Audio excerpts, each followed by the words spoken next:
Ellis B. Feaster's Radio Aircheck and Classic TV channel. Talk Radio 1210 WPHT presents a special edition of Friday with Frank as we pay tribute to the legendary Sid Mark.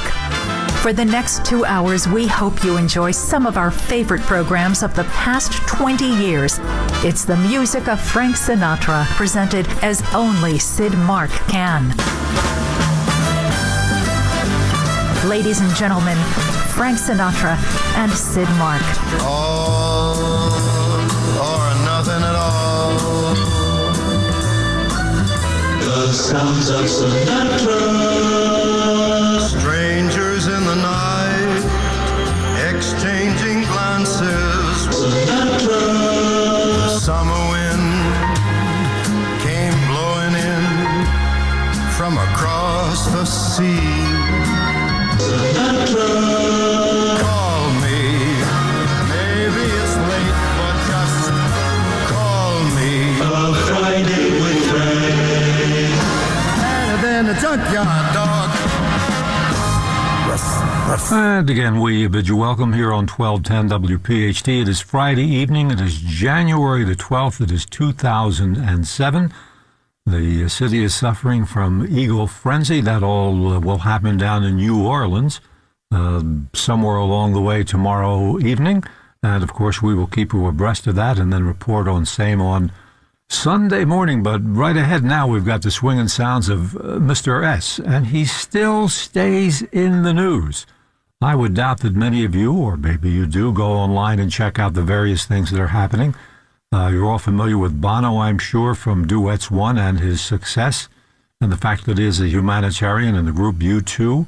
Well, on their new video, it features, among others, but prominently, Billie Holiday, Nat King Cole, Elvis Presley is on there, Roy Orbison, Sam Cooke, but featured prominently in a lip-sync capacity to a Bono tune, Francis Albert Sinatra. Yeah, that's our guy.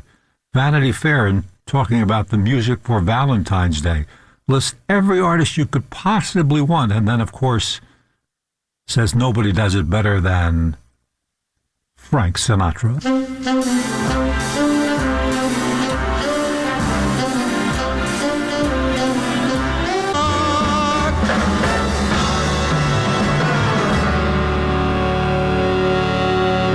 It's Francis Albert, and it's Billy May, and it's Dancing in the Dark, and it's 1210, and it's WPHT, and another Friday with Frank. We are midway through the month of January. Can you believe? Looking ahead to Valentine's Day and Daylight Savings Time, Memorial Day. Don't push it. We're back with more from Frank right after this. Hi, folks. This is Francis Albert Sinatra with Sid Mark, and we got some good music for you today. And every weekend, Friday evenings from 6 until 8 p.m., Saturday from 8 until 10, and of course Sunday morning from 8 a.m. until 1 p.m. It's for you and me who wanted it all. On 1210 a.m. WPHT, the big talker with the big singer, Francis Albert Sinatra. And so we continue with this Friday with Frank, and it is the weekends that belong to Mr. S. And I do hope that wherever you are, you're comfortable and able to enjoy as we have, it's getting a little milder again, but boy, midweek we just had a slight taste, and it did seem so much colder. So we'll warm it up for you with Frank. We continue. It's 1210. It's WPHT. It's Sinatra.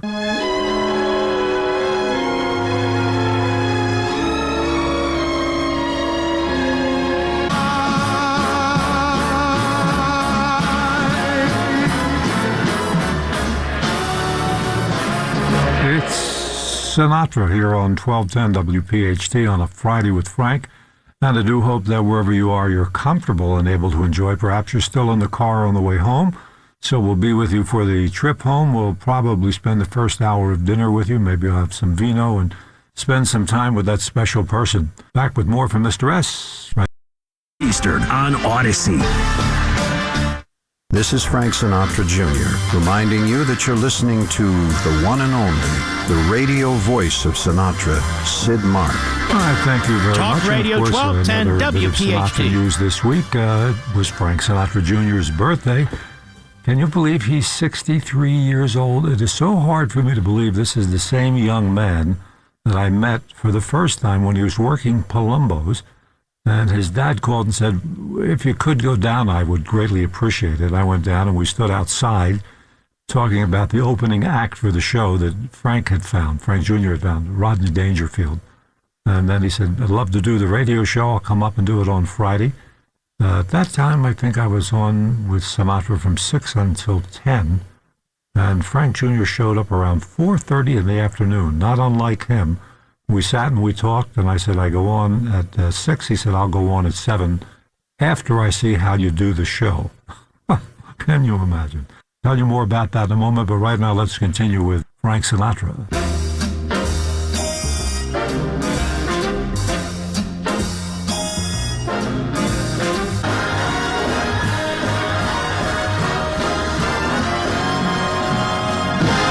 It's Sinatra in Chicago here on 1210 WPHT, a Friday with Frank. Back with more from Mr. S right after this.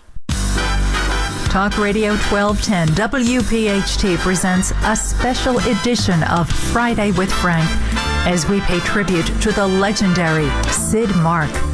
We hope you're enjoying some of our favorite programs and interviews. It's Friday with Frank. This is Nancy Sinatra, and you're tuned to Friday with Frank with Sid Mark. I thank you, Nancy. And one of the nice surprises this week in Sinatra-dom again was going to the mailbox and recognizing that very special envelope that Mr. S used to send, because this time it was a missile from daughter Nancy. I'd sent her something, and she returned just the loveliest note, and hopefully we'll get that on some kind of special keel again and have her.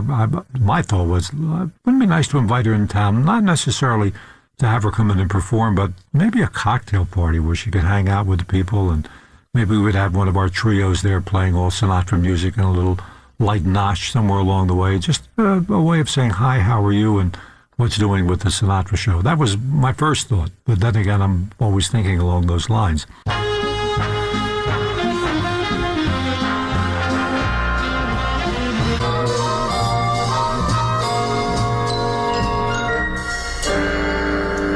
Hi, this is Bobby Rydell, and you're listening to Friday with Frank on WPHT 1210 AM. Here's more from Frank and Sid.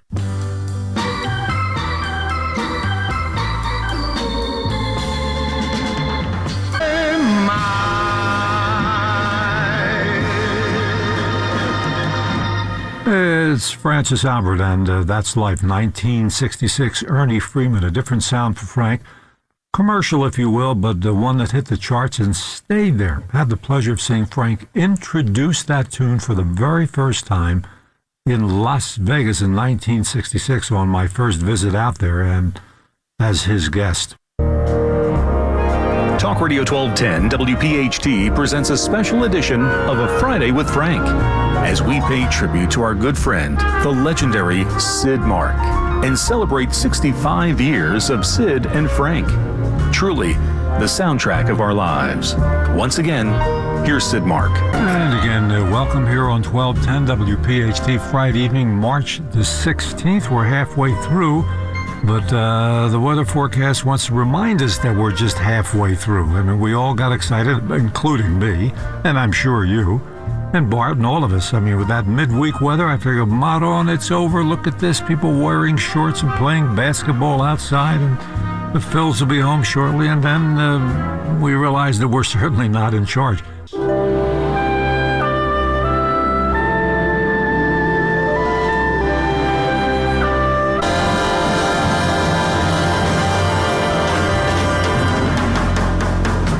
Francis Albert, and here's to the band, the ladies and gentlemen of the orchestra. How he loved them. We'll pause for a moment, then back with more from Francis Albert concertizing on the half hour. Don't go away, we'll be right back. Hi, Sid. This is Frank Sinatra Jr. It's Nancy Sinatra thanking you for keeping the flame and keeping this music alive for so many years. The one and only, the radio voice of Sinatra, Sid Mark. We love you, Sid. And so we continue on stage with Francis Albert as we travel up the turnpike a wee bit. It's either called the Meadowlands or as people still call it the Brendan Byrne Arena. But it was in March when Frank was there, actually March 14th, my sister's birthday, when Frank came up with this new big band arrangement of Change Partners, written by Irving Berlin and performed by himself. That song.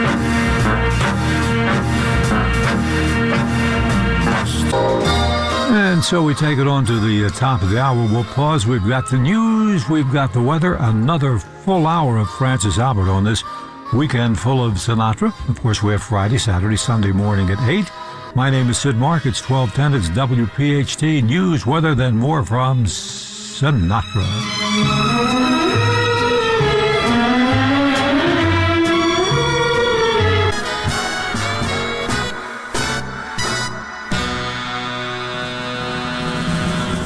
We are back here at Harrison with Frank Jr. Fortune and Dreams. Frank sent me a CD, geez, I don't know, maybe 2 or 3 months ago when all of this was finalized. And it's amazing how people call now every single week, Frank, and say, if you don't play it, we're coming out to punch you in the mouth or something like that. But nice audience you are garnering here. Oh, yeah, but they're all, much like me. Oh. But in '82, Billy May. That's right. There is a local band, Sid, in California, a man by the name of Pat Longo, who has a dance band. In essence, that's exactly what it is a dance band. And he asked me to make an album with him. He was making a thing called Salute to Billy May, which I thought was a kind of a very lackluster title. Billy May, as you know, was one of the great orchestrators for so many years. There are books now coming out about Billy, who died in the very beginning of 2004. And that song, I thought, because it swung so well. The history of Fortune and Dreams is really quite simple. Many years ago, one of my favorite singers, a lady by the name of Kay Starr, who made all those Wheel of Fortune and Comes Along a Love and what was the thing she did, the duet? Side by Side. Mm-hmm. All right. She was married to a husband/manager at the time. And she said, I want to do a song just like Johnny Mercer's Up the Lazy River. So, her husband, a former song plugger, took Up the Lazy River, peeled the melody off the lead sheet, kept the changes and the stop time where the rhythm section stops for a moment. Mm-hmm. And he wrote a new melody and called it Fortune and Dreams. It is the biggest example of plagiarism that I can imagine since the song Masquerade. La da da da da da da la da da da da da da my but a masquerade. Remember that was a big hit a few years ago? Yeah. All right, somebody did the same thing with Angel Eyes for Masquerade. Absolutely. So the next time that you play Fortune and Dreams, when the voice comes in, start singing Up the Lazy River by the Old Mill Run, and you'll find that it fits exactly. That's where that song came from. But I remembered it when K-Star recorded it. It's got to be 50 years ago. Mm-hmm. And they put, it was a kind of a nice record for her. And at the time, I merely said that it would be nice to have, to do that song because it hadn't been done in years. And it swings so good. Billy May said when he wrote it, isn't it wonderful that some songs that go just where you want them to go, disregard that, Sid. Okay. I'm afraid that's my cell phone. I was going to say, now, after we told everybody, I told him I was going to tell it. I'm sitting here and saying, boy, I sure hope Frank doesn't get pissed off because there's the cell phone ringing. Oh, no, nothing like that. No, of course not, Frank. I thought I had turned it off a moment ago. I apologize to you and your audience. No, I just saw the ID on there. It said Nunzio. So who's that? Nunzio. I don't know, but he sounds Italian. That's no, I was sitting there saying, oh, my God, he is really going to be... Isn't that charming to have a cell phone go off like that? You know, it's like at a funeral or something, or in church. That's true. Anyhow, we continue with the more stories and more from Francis Albert Sinatra. How about we welcome your audience first and say hello to everybody who's sitting here? Absolutely. Go ahead. Be my guest. Let's hear it for our people in the live audience here. Back we are here at the Harrah's, and I do hope you ladies and gentlemen will stay with us until 9. At 9 o'clock, Frank has been so kind. Now, listen to this guy. He's supplying me with a jet helicopter to get back to the studio, just to do a nice quiet hour of ballads for you. There's an interesting story that goes with this selection, not necessarily this version, but this is one that Frank can probably tell us a great story the first time he heard it. It's Sinatra.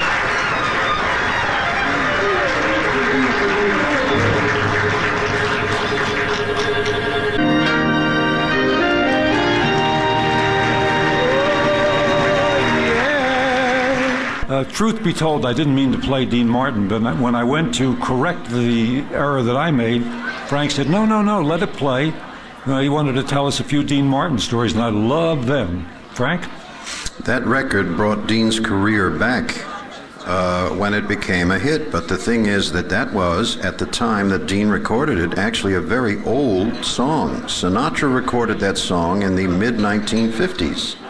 That was written by, maybe you remember on the old Dean Martin television show, Ken Lane, the piano player with the white hair. Dean used to jump on the piano and say, "I hurt my tutu again." Remember that? Dean used to, Dean was a leader of his own way of life, is what it was. Dean used to say to people he met, he used to say, "I feel sorry for anybody who doesn't drink. Because when they wake up in the morning, that's as good as they're going to feel all day."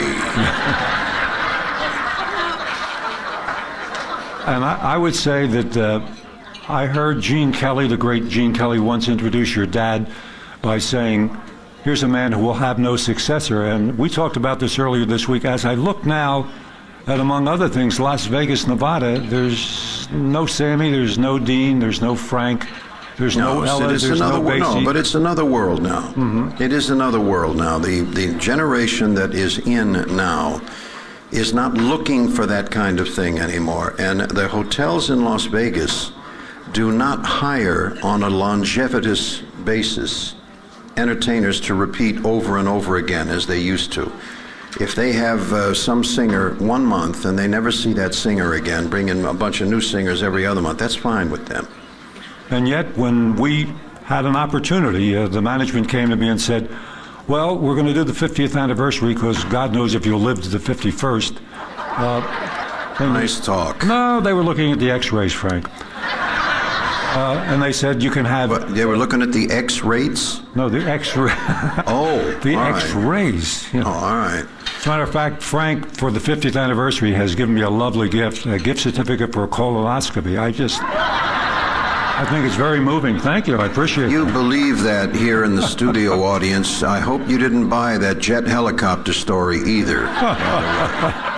But anyhow, they said you can bring anybody you want. And I said, if I can't have Frank Jr., then I don't want to do the show. And they said, well, fine. And I called Frank and he said, if it's for your show and for your audience, I'm going to do it. But the point being, that after the first advertisement went on, which was Labor Day, the second advertisement went on the anniversary of 9/11, the third advertisement went on when the hurricanes hit.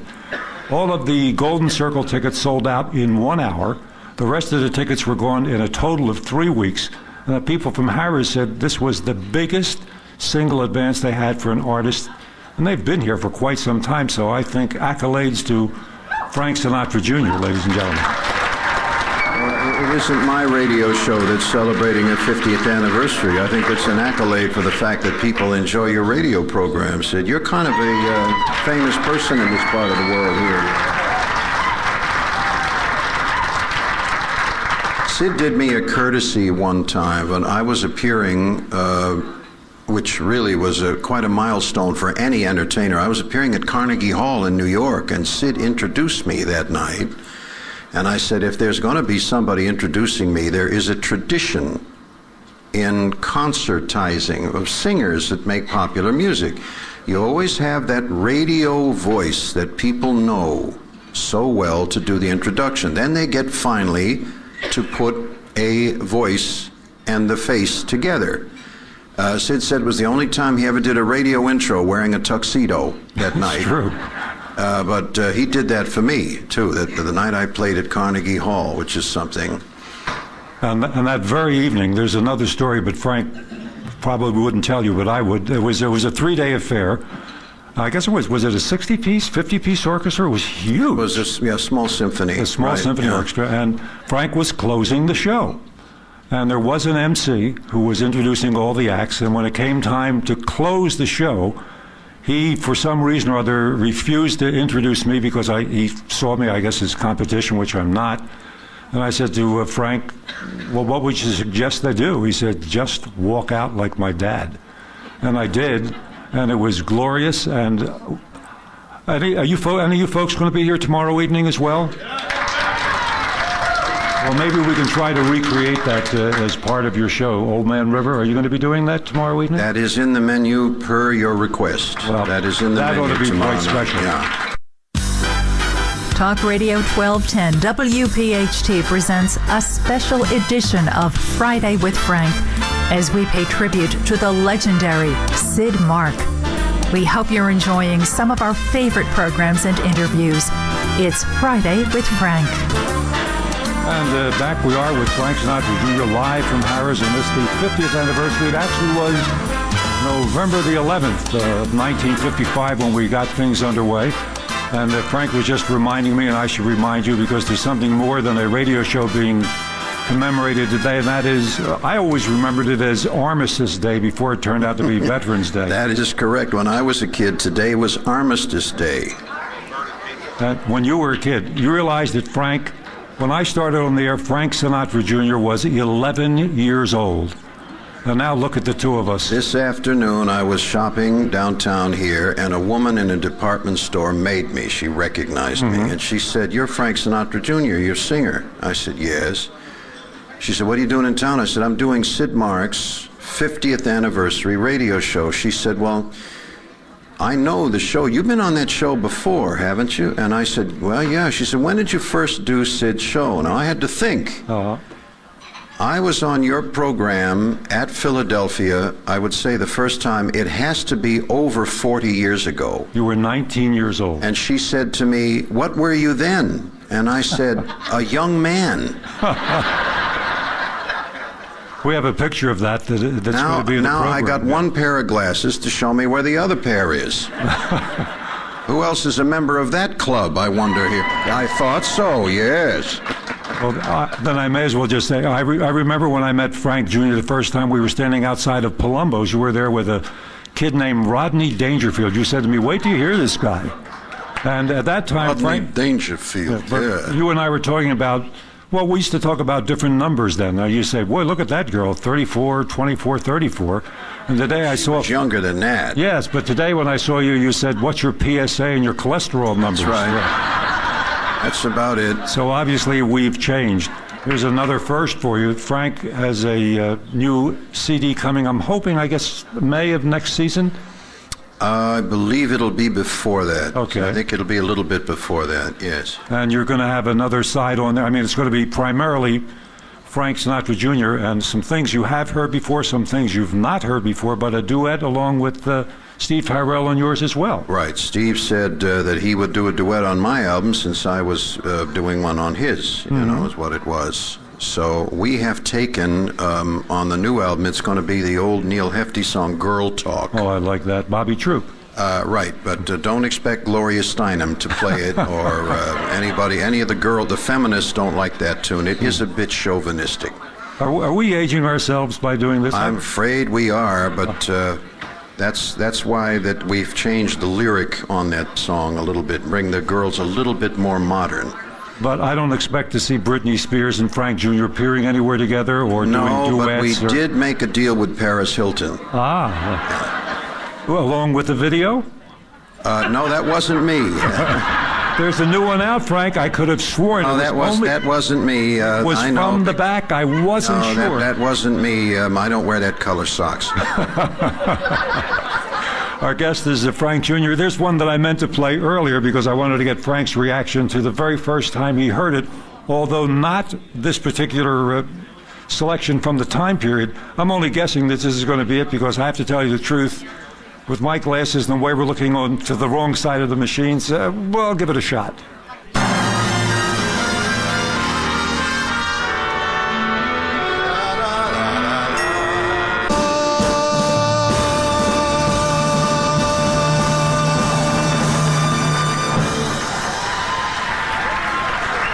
It's Frank in Las Vegas, 1986. The orchestra being conducted by my guest, Frank Sinatra Jr. A lot of first and last there, Frank, and that this was Irv Kotler's last session working with your dad.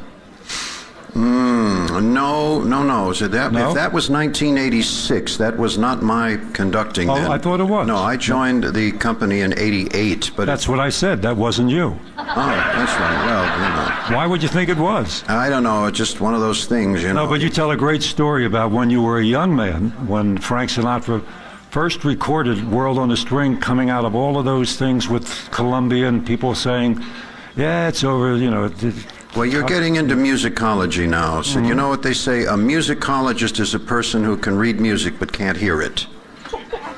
And as it happens, during the 40s... Did he just compliment me or put me down? I'm not sure. No. The people who tried to turn the aesthetic value of music into a science, it's like trying to turn the painting of great paintings into a science. There's some things that have to be felt more than experienced in a digital way, you know. During the 40s, when Sinatra started, I mean, when you consider in the 30s, when he was just beginning, who were singing the songs then? Russ Columbo, Bing Crosby, of course, and some of the other people. And those men in those days, I'm speaking only of the men, they were crooners. Crooning was the thing, that beautiful, mellow kind of ballad that had that beautiful, mellow kind of ballad background and everything. By I've Got the World on a String time, we are now 1953, and all of a sudden, Sinatra, for example, who was recording by that time for Capitol, was in the studio listening to the records being made by a man named Stan Kenton. And I mean, these things were not just backgrounds. These things were alive. They were like a house of fire they would burn sometimes. And he said, why can't singers do that? So when he made I've Got the World on a String, that was a much more bold approach than he had ever employed before. And it involved the talents of someone who he had heard of but had never met. And that was someone named Nelson Riddle, who started the whole thing over again for Sinatra. And I think the first hit they had was that same year. I think they recorded it at the end of 1953, and it became one of the biggest records in 1954, which was Young at Heart. Johnny Richards. Who was an orchestrator for Stan Kenton. Correct. Right. The interesting thing about World on a String, which Dad opened with for any number of years, and we're talking, that would be 51 years old. That sounds as fresh today as it did 50 years ago. I mean, good is good. Isn't that what Ellington said? There's only two ways of listening to it. It's either good or it's bad, and that's great. Does that not, that definition of things, of placing value judgments, does that not sustain everything in our lives when you think of it? I agree with you 100%. Our guest is Frank Sinatra Jr. Talk Radio 1210 WPHT presents a special edition of Friday with Frank as we pay tribute to the legendary Sid Mark. We hope you're enjoying some of our favorite programs and interviews. It's Friday with Frank. And back we are here on 1210 WPHT. My name is Sid Mark. It's a Friday with Frank 50th anniversary program. Our special guest, Frank Sinatra Jr. I'll just tell the story. One time, I think Frank Jr. may have been conducting at the time, seemed to always walk in the dressing room and tell me, you should go in, Sid, you should go in. And I went in once, and Frank said to me, of all the cities that I work, they're all cookie sales compared to Philadelphia. There's something special about the city, is there not, Frank? There is something special about the way Sinatra was received by people from Philadelphia. I think that's what he was referring to. Yeah, oh, no question. Oh, yeah. That's for that way for many, many years. Since a place called The Click. Oh, sure, on Market Street. Well, you never went there. You were too young. No, but I went to the successor to that club, which was called Palumbo's. Ah, yes. As we continue, this time a piece of music as chosen by Frank Sinatra Jr., Cy Oliver's Chart. Billy made the big band. It's Sinatra.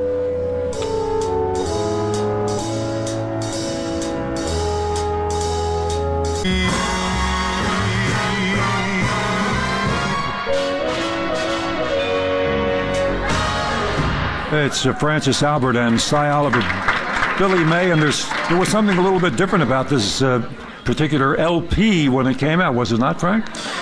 What was the motivation? They did an experiment because stereophonic recording was relatively new then. They actually had a common rhythm section in the middle, and they had two bands on either side, and all the bands were full of brass instruments only. There were no reeds on that.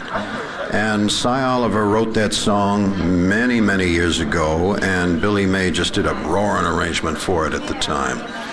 And at that time, as you said, it was the first time you could actually hear the bounce on the stereo from left to the right speaker. That's right. I can remember how excited it was. That was the intent. Stereophonic recording, which of itself, Sid, was not new. Stereophony, stereo recordings, of all things, were invented by the telephone company. Didn't know that. In 1932, the phone company invented stereophony for recording, and the first movie to be recorded in stereo, which most people are not even remotely aware of. The first stereophonic movie score was in 1940. Fantasia, the Walt Disney film, actually was recorded in stereo. But not released that way. 65 years ago. Oh, yes. In the original? In those, yeah, like Rodney used to say. He said, I never know when I go to a movie if I'm in a selected theater.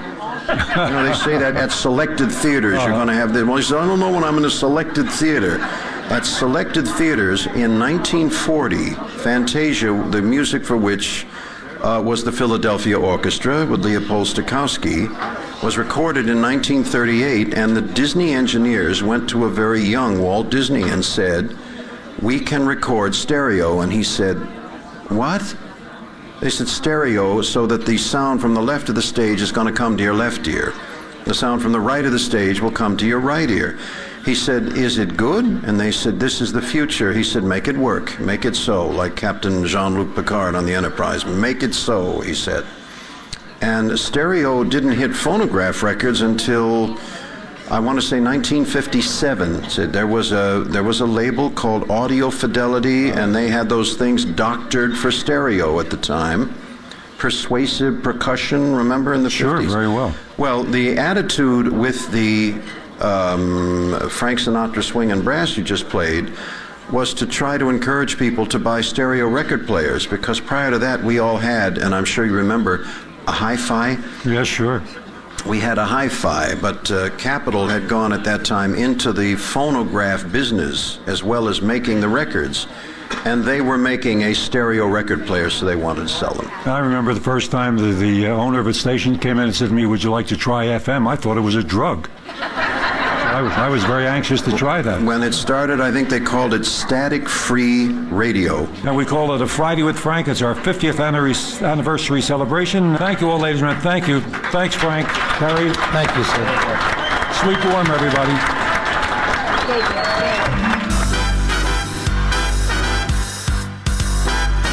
Talk Radio 1210 WPHT presents a special edition of Friday with Frank, as we pay tribute to the legendary Sid Mark. We hope you're enjoying some of our favorite programs and interviews. It's Friday with Frank. And again, we bid you welcome here on 1210 WPHT. It's a Friday with Frank. It is Friday the 13th, and hopefully some good luck for the Phillies. Tough game last night. It was very, very cold out at the stadium. It's going to be cold again this evening. As a matter of fact, in listening to Mr. Smerkosh this morning, he was saying we've got 10 days on down the line before we even see 60 in the temperatures. So perhaps we can warm things up for you with Mr. S. Yes, it's one of those drive-by shows. And it being Friday, April the 13th, not that I'm superstitious, but I think we could use some good luck. We turn now to the score of a picture I was in once called Guys and Dolls. It's a song by Frank Lesser.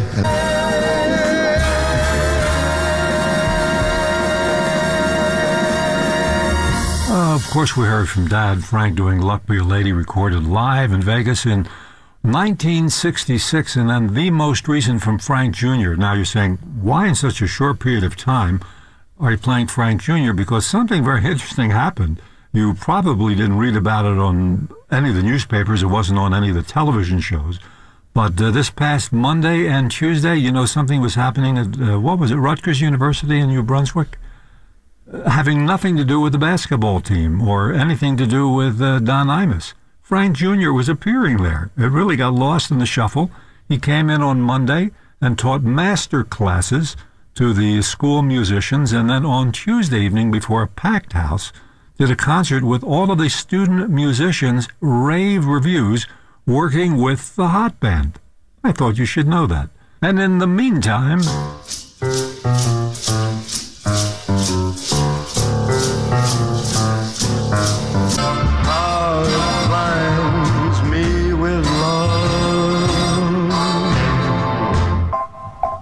And believe it or not, there we have it, our drive-by.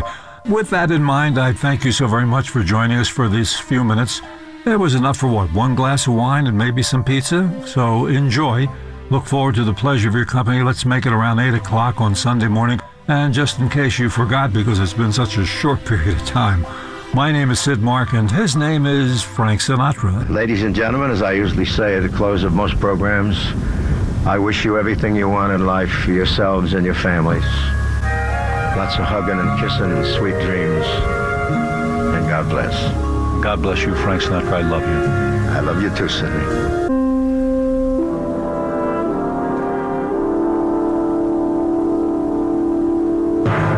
Ladies and gentlemen, Frank Sinatra and Sid Mark.